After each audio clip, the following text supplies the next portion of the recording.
You should have challenged the confiscation of that amount, but you never challenged it. So you know that you are not supposed to keep that money. And then you go to 52,000. My Lord, that alone cannot show that there's a propensity to commit the Schedule 1. Yes. That wouldn't be correct to just accept that as on its own to be there. So, my Lord, I've demonstrated to His Lordship in the respondents' affidavit that they've submitted that they merely demonstrate the possibility of any of those crimes to be committed. Now, my Lord, I would like to move on to the refusal of bail by the learned magistrate. Yes.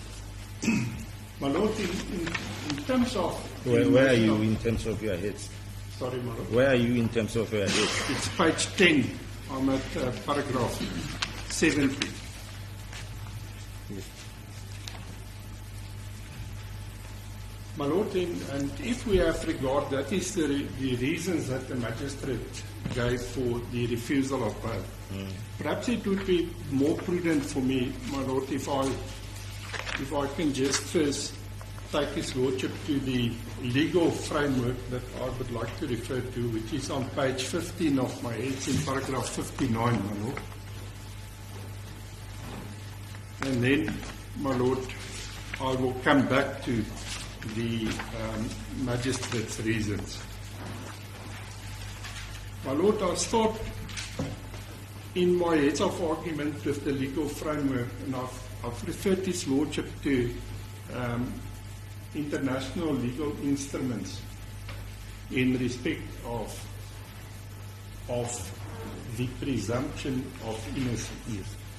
And the only reason why I refer His Lordship to this is that I wanted to demonstrate to His Lordship that the presumption of innocence is an international recognized human right in legal treaties and instruments where South Africa is a signatory.